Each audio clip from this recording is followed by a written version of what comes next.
You walk across the floatwood deck beneath golden sails that ripple in the pale sunlight streaming through the void. Standing by the rail, you watch as the ship approaches not just a city, but a metropolis. The metropolis. Perhaps the only one that matters. Glowing golden buildings reflecting the light of countless points in the velvet black from which your ship descends. Every one a crystal sphere containing cities, worlds, adventures. As the golden barge floats down to rest at its dock, as the sailors heave across the lines and the gangplank is dropped into place, you disembark, ending the voyage that saw void dragons dancing in the light of black stars, flights of true cats chasing nether minnows, and at least 2 stops to tour dwarven works of art that turned mountains into galleries of shining salt. You have arrived at last to pursue your fate in Troika. Troika is a science fantasy game set in a universe of worlds connected by portals or golden barges that sail the liminal spaces. Science is in places so advanced as to appear as magic, and in others barely a patch on reality that bends in a technicolor acid trip. Magic is in places so advanced, meanwhile, as to appear as science, so commonplace as to light the street lamps, and yet in other places is the stuff of myth or scary bedtime stories. The lore of the setting is intentionally vague. Every version of the setting that arises in play is true, or at least as true as you choose it to be.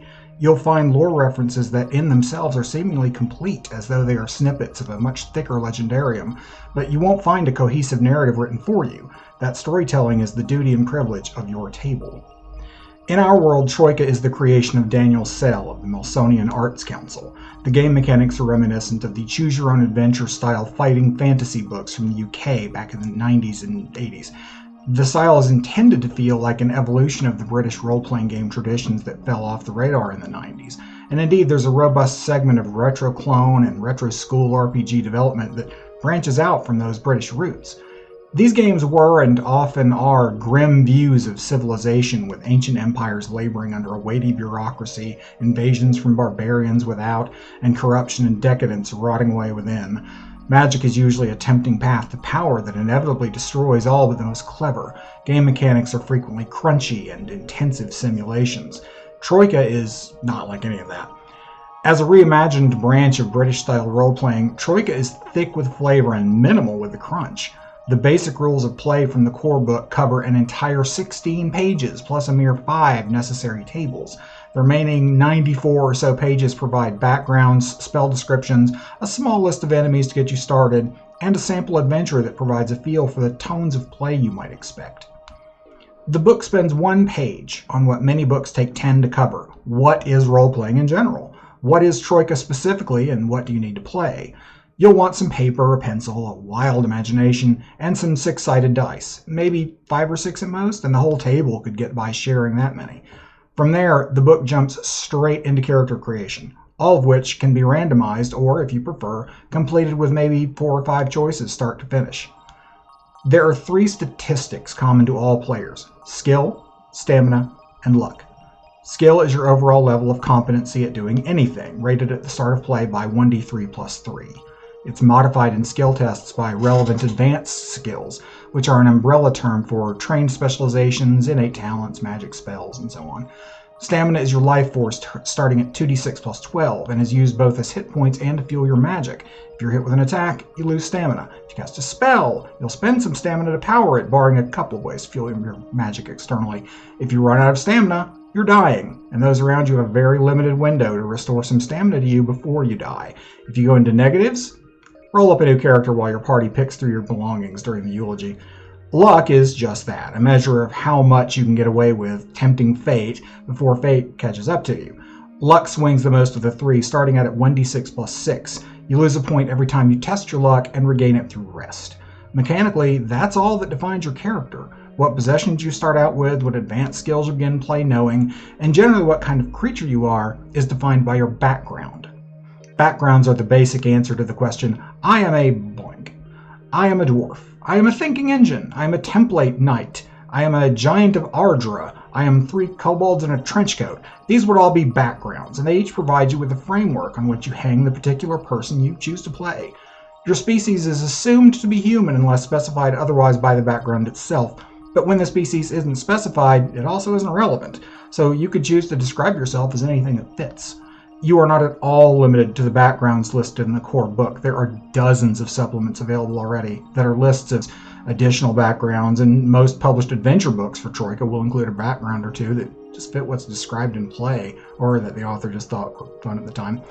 Additionally, you are encouraged to make your own backgrounds, and you are not expected to aspire to meet a nebulous definition of balance against existing material. A guideline to the numbers to use is provided, after which you're encouraged to, and I quote, balance the enjoyment rather than the numbers. The rules are relatively simple, as noted, covering mere 16 pages. When you are unopposed in testing a skill, you roll 2d6, attempting to roll equal to or under the total of your skill, plus your most relevant advanced skill. If you roll 2 6s, you fail automatically. If you're contesting with someone else, such as within combat, you instead roll 2d6, add your skill plus your most relevant advanced skill, and hope to roll higher than your opponent.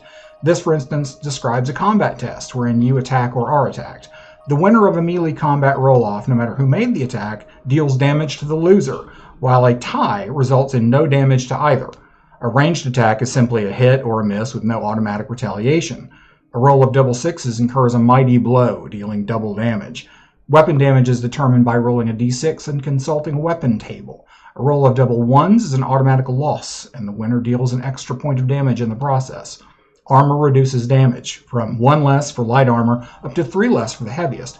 That may not sound like much, but every point you can prevent yourself losing is vital. Remember, death is waiting for you at 0 stamina, no death saves, and only seconds for anyone to act to keep you from a grim fate.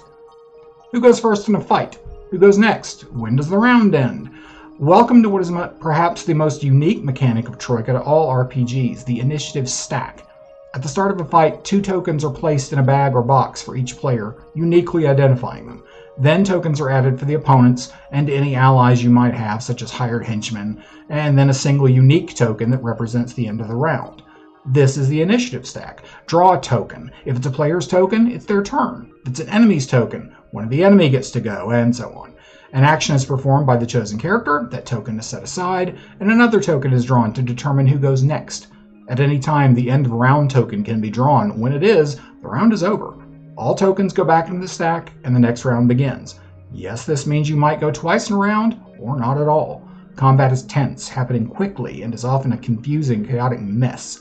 At times, you simply won't gather yourself in the moment to effectively do anything. Remember from the description of the combat roll that the winner in melee deals damage, so a lone swordsman could counter-strike a dozen foes, but only initiate a strike once per round. Every other rule in the game is less mechanically complex than the initiative stack. While those experienced with other RPGs may be confounded by this approach to turn order, there are no other rules that are more involved than this. Inventory is perhaps the other rule that may confuse you, but it's actually pretty simple. You can carry 12 things, represented on your character sheet by 12 lines on which you can write items. Some items are bulky or heavy, so they take up more than one line. If you're trying to carry more than 12 slots worth of things, you're overburdened and will suffer penalties to your rolls. The order in which you have packed your inventory matters. If you're trying to dig something out of your inventory hurriedly, you roll 2d6 and want to roll higher than or equal to the desired item's position in your inventory list. If you succeed, you can proceed to use the item. If you fail, you spend your turn digging out the item, and that's your entire action. So make sure to put ammunition or potions on top of your inventory list. The Advanced Skills List is a non-exclusive collection of possible talents, traits, or training that might grant you an advantage in the world. Trained swordsmanship, knowledge of astrology, the ability to fly or cast a particular spell. These are all advanced skills. If you find that something you want isn't on the list, make it up and let your game master decide to allow it or not. Items are similarly vague definitions of physical things: tools, books, toys, weapons, potions, podcasts, and so on. Spells are particular advanced skills that require you to spend stamina each time you use them, and the cost for a spell is noted next to its name.